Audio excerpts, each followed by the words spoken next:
Good afternoon. It's time for Midday Live on TV3. I am Wendy Lai. The headlines for this afternoon.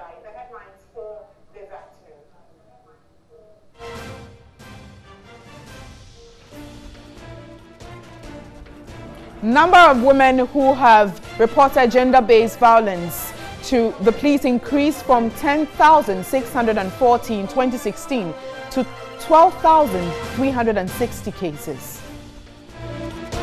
In sports, Mexico's Navarrete upsets Isaac Dogbe by unanimous decision to take WBO Super Bantamweight title.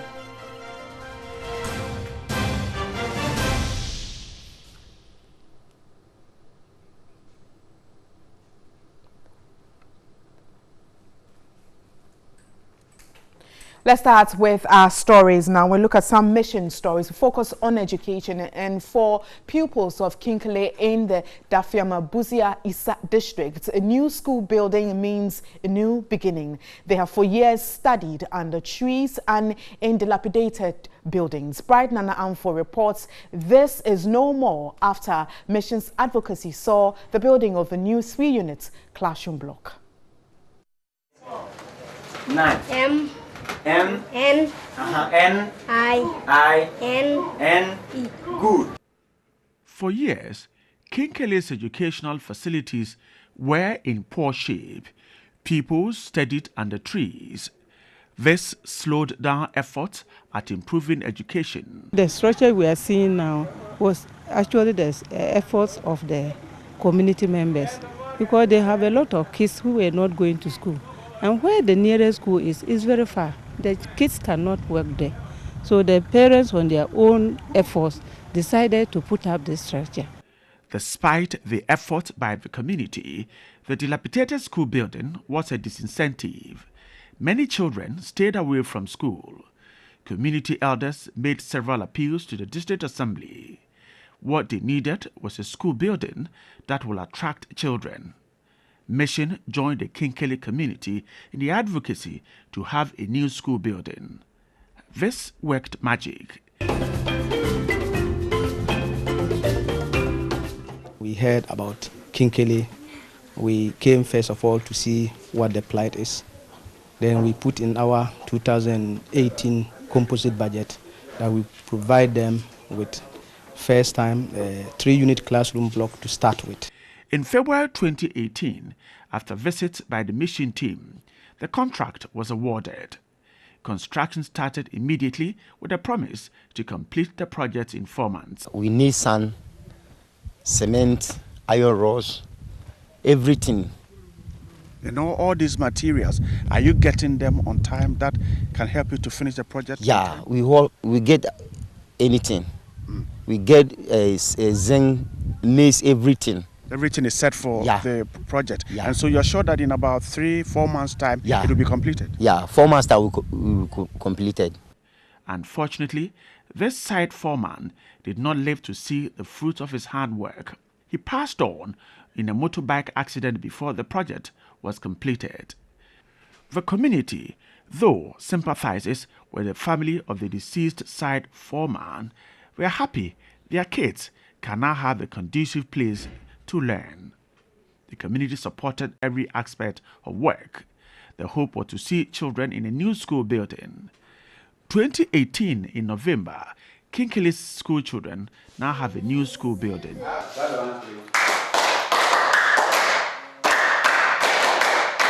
This building actually it has impacted a lot, as you can see. Now we have enough space, and then the people that are now free compared to the old ones, where the space was limited, and then the floor was not tight. It was just bare like that. Maybe from just Monday, Tuesday, the clothes are dirty. Everything is dirty, and now you can see that they are not fine, and it has teaching and learning. The children are happy. Their dream of an education that will enable them to develop themselves has been fulfilled. The school now has an office for teachers. A place like Kinkele, who are also deprived, they are also part of Ghana, they are part of the district. And we know we have to let them also have education. Other than that, we will be solving one problem at one place and a problem will still exist at another place, which can finally affect us. And for that matter, we have to help every community that is deprived so that we all be on the same level when it comes to education. The new facility provides children with enough room space to ensure they study in a clean environment. What is left is to complete a bungalow being funded by the parents for teachers. As in heaven, give us this day our daily bread, and forgive us our trespasses. Now these kids get ready to close for the day. They are excited. Indeed, for the first time in their lives, they are closing school and their clothes look as new as they brought it in the morning. They have a new environment, a new school building that ensures that when they close from school, they don't look dirty as they looked when they were in that dilapidated structure. This, authorities say, is key in ensuring that education is given the best attention in the district.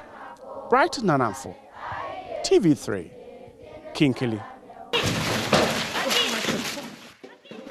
Television indeed gets results. And to some more exciting news, still on education, and for years, children of Yaro studied under bad conditions. BEC performance kept deteriorating due to the poor building in which the pupils study. Bright Nanamfo again says that after a mission's visit to the community, a new school building now houses the pupils, and teachers are happy education has received support.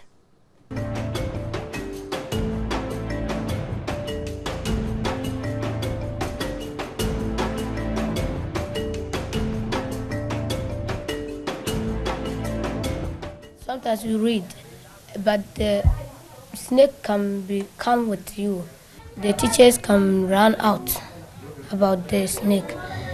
The teachers fear the snake before the last 2 weeks. We killed another snake with this in this class. You will be afraid. You can't let. Anytime you see like this and like this, sometimes you might afraid. This is Osman Nassif, a final year pupil. That was a story a year ago when we met him at the Yaru Junior High School in Wa East. Studying was a challenge. The school building posed danger to pupils. Poor performance at the BEC was the evidence. Pupils scored very poor grades. During the rainy season, we find it difficult to teach because looking at the structure, if it is just the sign of raining, we have to just let them close, whether it's time for closing or not, because you see the structure of this building, it can fall down at any time. Several of them could not continue after junior high school. The community was disturbed. Mission's constant interaction with authorities of Wa East started yielding results. When I entered the classroom, I realized that any time you happen to have a sign of rain, then it means that the students will have to go home and the teachers too have to vacate the place and leave, because it's actually threatening. If we are there and it is raining, I think you see the kind of dangers that you will be exposed to. I think that one has necessitated this kind of project that we are coming to give to you, so that the students, when they come, they will sit comfortably without any panic of anything. That was the beginning of a journey of hope. Construction started, and in 4 months, the structure was ready. Pupils of Yaru Junior High School now have a conducive environment to study. Definition of a speech. The Longman Dictionary of Contemporary English defines a speech as an act of speaking formally to a group of people. The community has for years been neglected. The education of their children was in jeopardy. All this has changed. Yaru now boasts of a beautiful school structure for its junior high school. It has impacted us greatly because as compared to this one, when you are here, you are comfort, you are safe, and then you always concentrate on the students, and then they also put focus on you. Osman Nassif is now a happy pupil.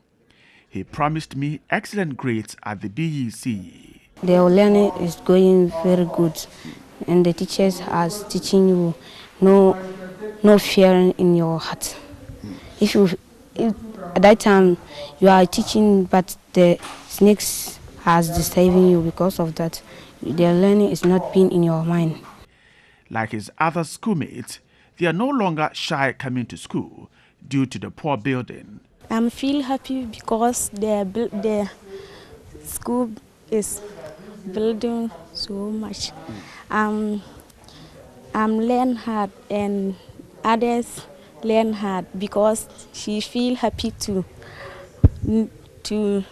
have a new building. The assembly says it is committed to improving education in the district. Yaro Junior High School, however, needs more help. The new facility has a library, but it is empty as of now. I must be frank that the assembly has not taken any steps to provide books for them. But when I went around most of the JHS in the district, I realized that none of them is having any good library. So because of that, we have included provision of library books, reading books and all those things in our 2019 budget. What is left is for this library to be finished. A beautiful edifice, but without books and furniture. The assembly will take time to finish the library. School authorities and people are asking or appealing to benevolent organizations and the district assembly to come in and finish the library and help them to learn to read and write. Bright Nananfo, TV3, Yaro. I'm sure if you have been touched by this story, you can also send in your donations to enable them fill up the library with books. You're still watching Midday Live. Two other stories. Electricity Company of Ghana, ECG, is carrying out rehabilitation works on its distribution network in parts of the Kumasi metropolis. The company is replacing all substandard networks to improve power distribution in Kumasi. Here's a report by Benjamin Edu.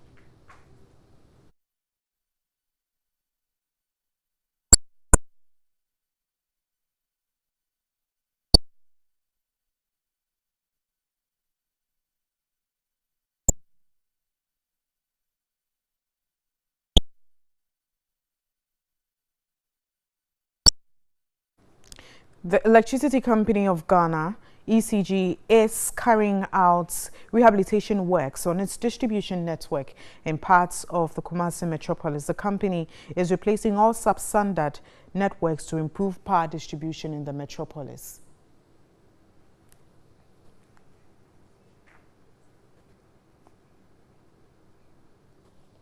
To other stories now, and in times past, the Harmattan has always ushered in a Christmas mood here in Ghana. Conversely, in recent times, the Harmattan sets in a couple of days later than usual. Might this be attributed to the alleged climate change, and how will this change in weather pattern impact on general preparedness for the Christmas season?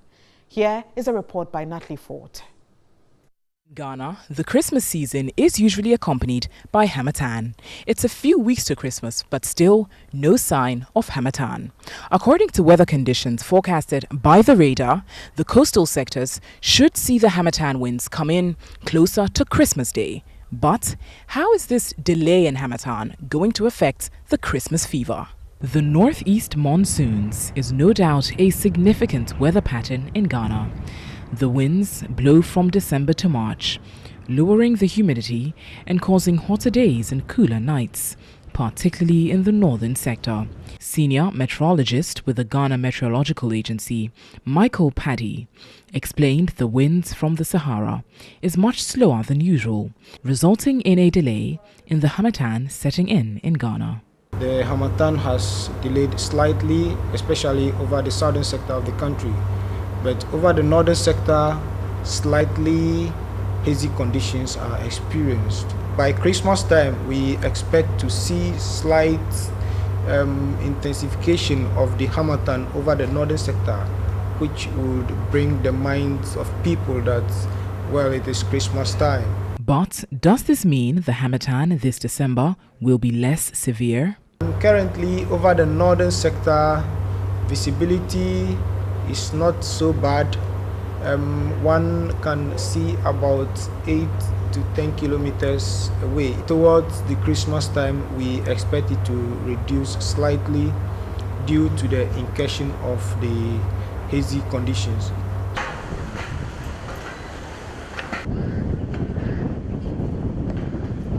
I'm currently inside the dome of the radar of the Ghana Meteorological Agency. Now, on the outside, this simply looks like a big white ball. But this radar is what is used to forecast real-time weather conditions in the country. Currently, it shows dryness in the northern sector and cloudiness in the middle and coastal belt.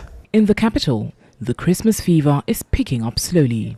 Although Christmas decorations are seen hanging in some malls, public facilities, and the central business district, the mood appears slow. Market is very slow. Things are very bad. When you go and buy stuff, you ask them to reduce it for you. They don't reduce it. And when customers come, they expect you to reduce it before they buy. Clothing wholesaler at the Central Business District, Richard Kwame Bar, complains in previous years Christmas purchases would have begun by October, November. At first, Christmas started somewhere August ending. So maybe if I can say we started selling our goods August, September up to December. Jewelry seller Rosemary Owusu Inti, on the other hand, says the Christmas sales have begun steadily. By God's grace, it's been very good. At the Marina Mall at Airport City, an array of Christmas decorations are up. Customer service head at the Marina supermarket, Tina Annan, complains there still hasn't been an influx of customers in line with Christmas. Ending of November, the place was very busy, but this year, it's not like that. In spite of the delay in the dry winds from the Sahara ushering in the Harmattan season, December is the month of Christmas, and Christians across Ghana and the world over will be marking the season with opening of gifts and expressions of love. Whether early or late, the Harmattan will soon set in and serve as the icing on the Christmas cake. Natalie Fort, TV3 News, Accra. So away from the Harmattan and the Christmas mood, let's move to health.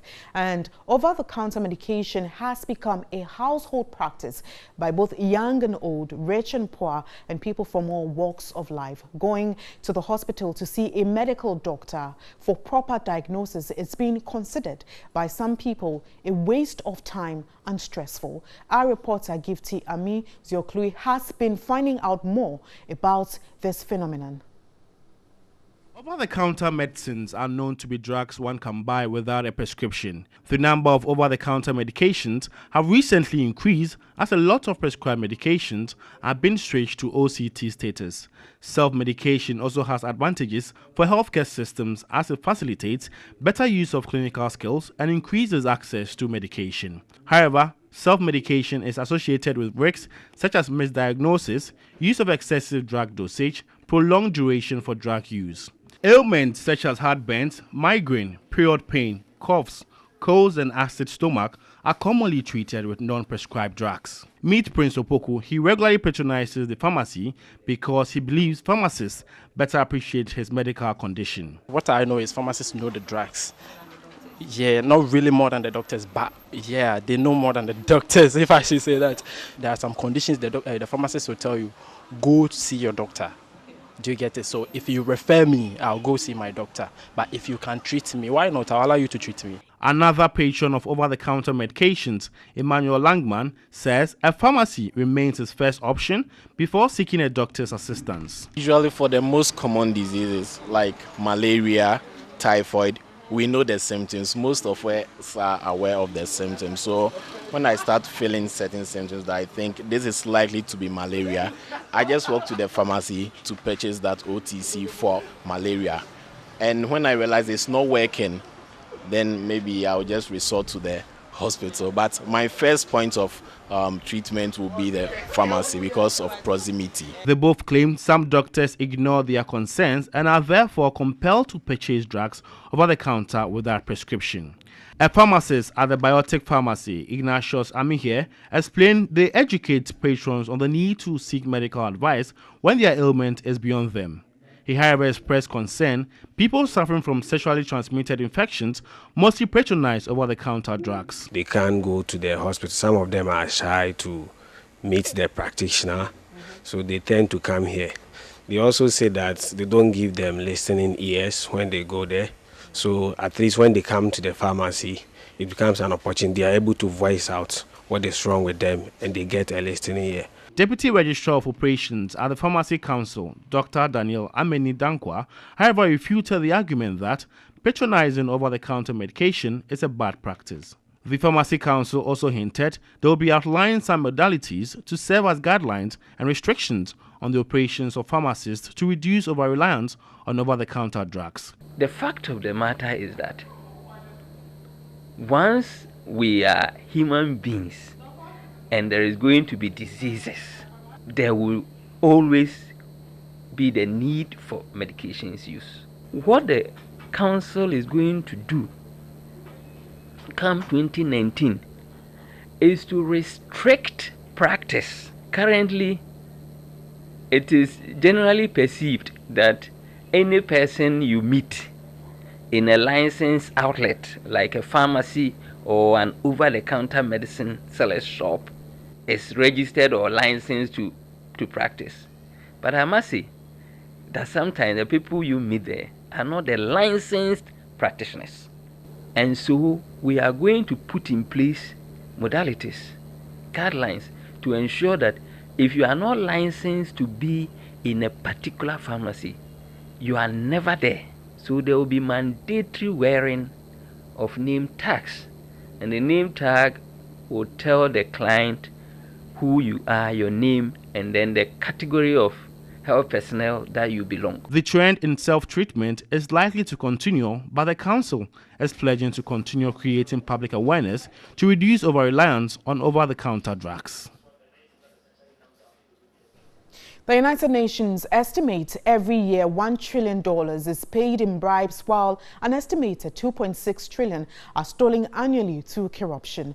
The director of CDD, Professor Kwesi Prempeh, says corruption costs 10 times more than money Ghana gets in aid, a situation that could only be tackled through social movements against corruption. Though there is a general acknowledgement that corruption permeates all aspects of the Ghanaian life, little has been achieved in the fight. Several laws and institutions have been formulated and established in this regard, but the menace still persists. To change this, the Center for Democratic Development, in partnership with other anti-corruption agencies, embarked on a maiden work to kickstart a movement that will change the narrative on corruption. The work was the climax of activities of a 21-day action in the fight against corruption. Corruption is bad. Corruption is evil. Corruption is murderous. Corruption is injustice. Corruption leads to poverty. Corruption is injurious to society, both in the short, medium, and long term. What we drain through corruption constitute amounts that would have been used in building hospitals, good roads, good schools, that brings comfort to society. Unfortunately, the greed of humanity is drifting from the point of values to point of just wealth. The director of the Center for Democratic Development, Professor Kwesi Prempeh, said the vulnerable in society are the ones who end up being victims of corruption. Corruption victimizes mostly the poor, the powerless, the needy in society. Very rarely do the public servants who demand money from you, the police who demand money from you in traffic, or whether it's the Land Commission, anywhere. Very rarely do they demand it of people they believe have power. Legal practitioner and anti-corruption advocate Akoto Ampao noted there was a need for a social movement against corruption. Corruption is institutionalized in Ghana and permeates all our systems, and therefore to fight it will require a movement from below, a movement of ordinary people who will be uncompromising in fighting against corruption. This is so because I can assure you that the political elite, the parties, they are united in not fighting corruption. He said the fight against corruption will be in vain if a political funding law is not passed. Until and unless we look at and ensure accountability in the funding of political parties, all the noise we are making about fighting against corruption will take us nowhere. So in my view, one of the duties of this movement is to look again at how our parties are funded. The work will be organized each month to press home the need for changing attitudes in fighting corruption. Still watching Midday Live, two other stories, and the number of women who have reported gender-based violence cases to the police have increased from 10,640 in 2016 to 12,360 cases. Reported cases by men seeking justice also shot up from 1,860 in 2016 to over 2,300 last year. National DOFSU Coordinator Superintendent Evelyn Bobo made this known as part of the 16 days of activism against gender-based violence here in Accra. The 16th Day of Activism Against Gender-Based Violence is a global campaign which spans from 25th November through to 10th December. It is meant to create awareness about gender-based violence and its effect on victims, their families, and society at large. As part of measures to deepen public understanding, the Domestic Violence and Victim Support Unit of the Ghana Police Service, DOFSU, hit the streets of Accra to remind the public about their responsibilities to the vulnerable and victims.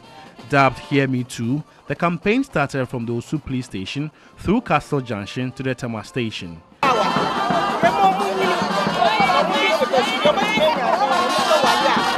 The National Coordinator of the Domestic Violence and Victim Support Unit of the Ghana Police Service, Superintendent Evelyn Bobo, expressed worry about the increasing cases of gender-based violence. The individual is suffering emotionally, psychologically. So when you solve it family way, how will you know that he or she is killed? So you need to come and then report it. Sergeant Malaika Jibril Al-Hassan of the National Secretariat of the Domestic Violence and Victim Support Unit called for responsiveness from parents to curb child waywardness. Send their children to school. They should also let them get some trade to learn, which will help them in the future, instead of leaving them to become so vulnerable to the society and the community. The Accra Regional Domestic Violence and Victim Support Unit Coordinator, Superintendent Alice Awarikado, spoke about plans after the 16-day campaign. We will continue with the sensitization programs in schools, in churches, in the marketplaces. Continue with the education so that people will be sensitized.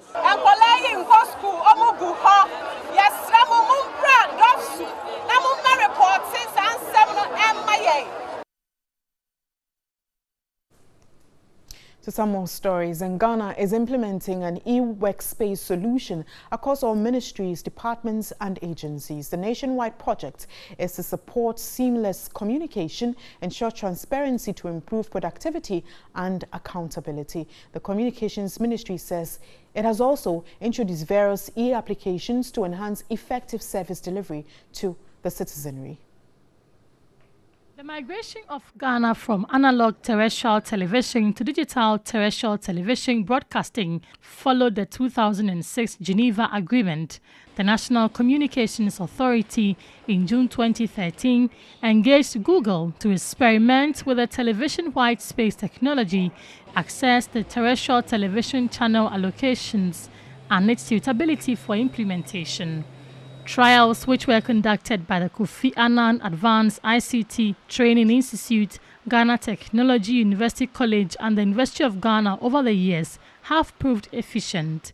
The process of migrating from analog has resulted in the release of additional digital dividend through the sale of one block in the 800 Hz band being used for 4G services.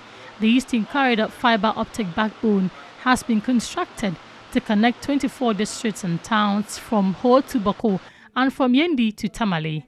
I wish to commend the DSA for this platform to dialogue on how we can move quickly and widely to enjoy the benefits of internet access with the complementary solutions of TV white spaces. The TV White Space workshop was on the theme TV White Spaces, a catalyst towards digital Ghana.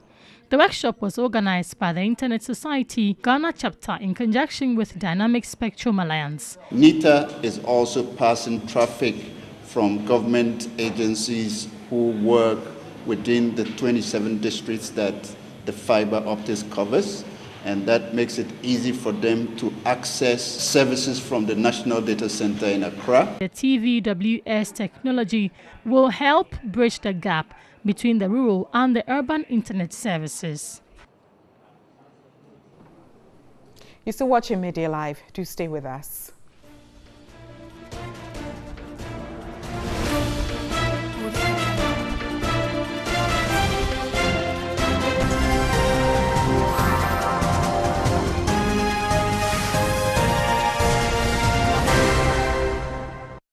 Thanks for staying. Let's do business. And an Israeli poultry expert, Gabriel McHaven, is calling for a ban on chicken import in Ghana.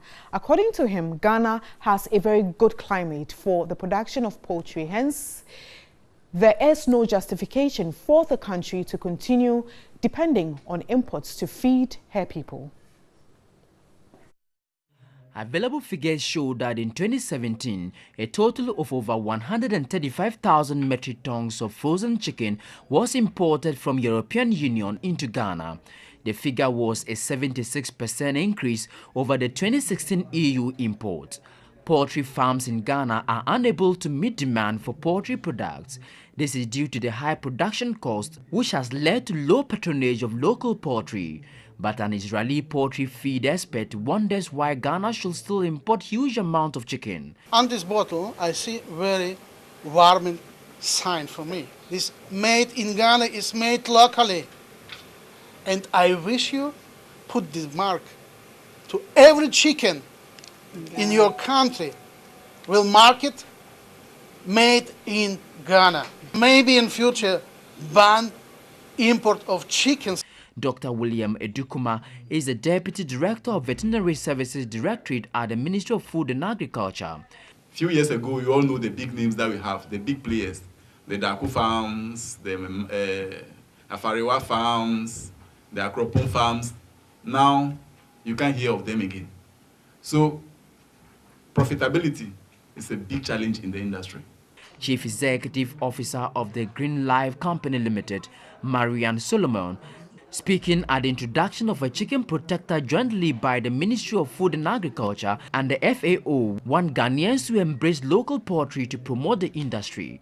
Chicken protector is not a probiotic and not prebiotic.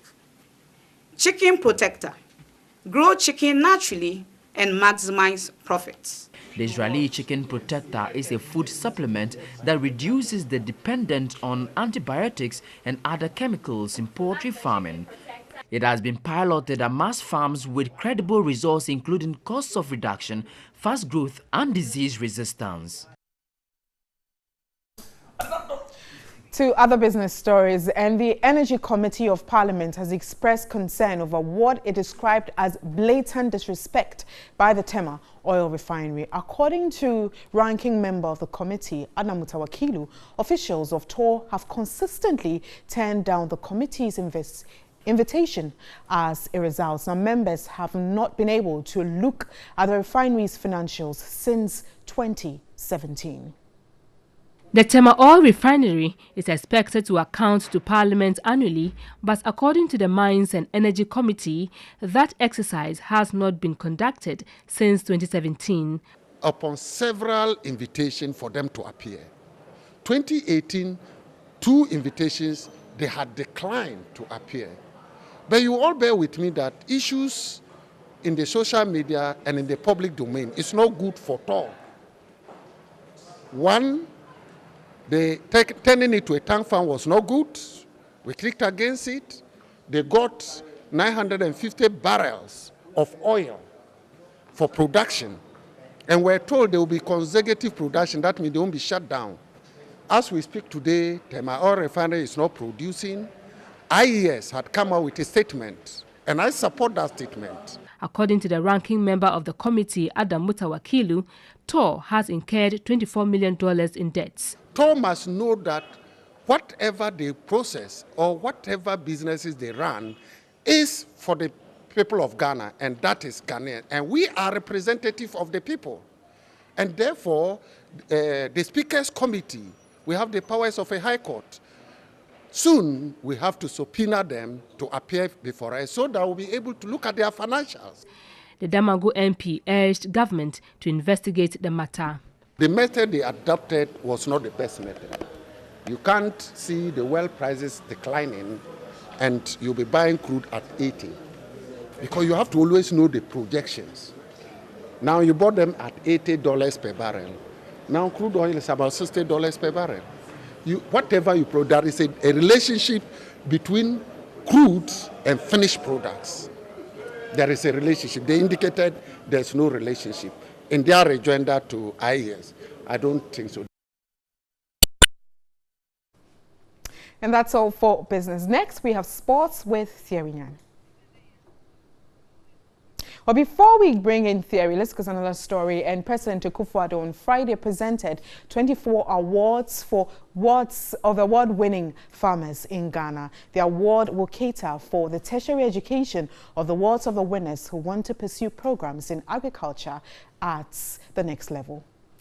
The announcement was made at the 34th Farmers' Day celebration in Tamale in the Northern Region. The director at the Scholarship Secretariat, Kingsley Ajuman, revealed the scholarship is government's commitment to ensuring that the youth undertake and specialize in agriculture. Where we don't have local capacity to train farmers and award winners in a particular way, they will provide a foreign component of this whole scholarship deal.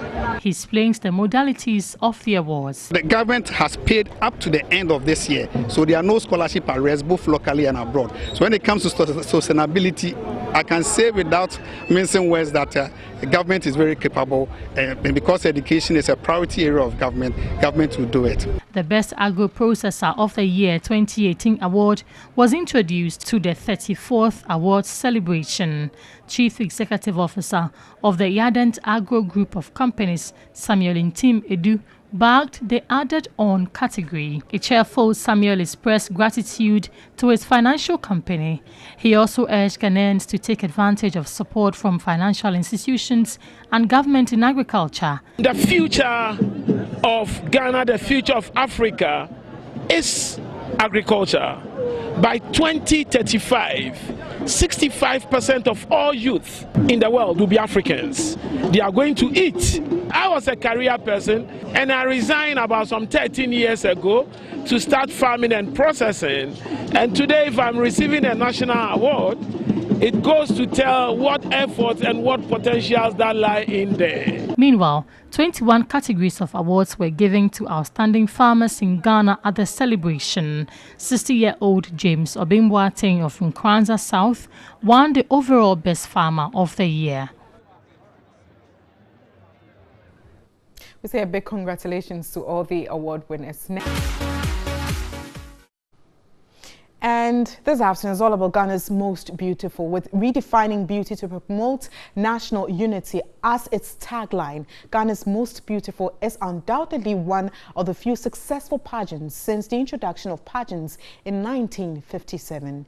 It has, since its inception in 2007, given the older generation a sense of hope and afforded more Ghanaians the opportunity to reunite with some of their most cherished cultural and traditional values.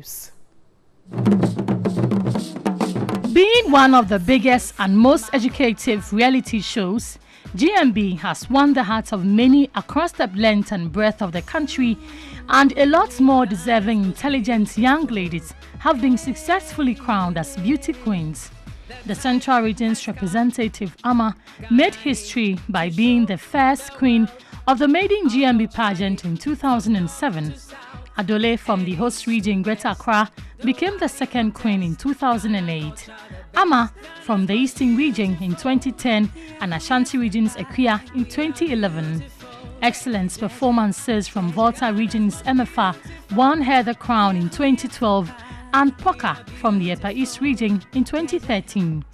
The ever-gorgeous Bassi took the crown to the Upper West region in 2014, and AC in 2015 gave a second crown to the Central region. In its 10th anniversary, Yaba came from the Western region and emerged winner in 2016. It was a moment of joy when Zainab from the Northern region won the crown for a second time for the region. It's 2018 and it's the grand finale of season 12 of GMB, who wears the prestigious crown and become the new queen. Is Ohima going to make history by winning the crown for the Brongahafu region for the first time ever? Adinkra has now become a symbol of Ghanaian identification globally. Or is Abena from the Eastern region?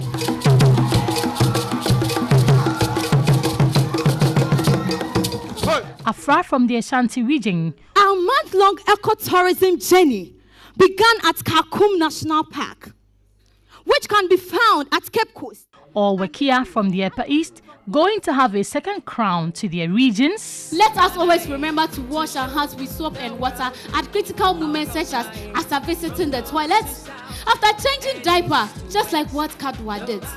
Let us stop open defecation. Ghana's most beautiful. That'll be all for this afternoon. Remember, Ghana's most beautiful is tonight. Don't miss it. My name is Wendy Lai. Thank you so much for joining us. Do have a lovely afternoon and enjoy the rest of our programs.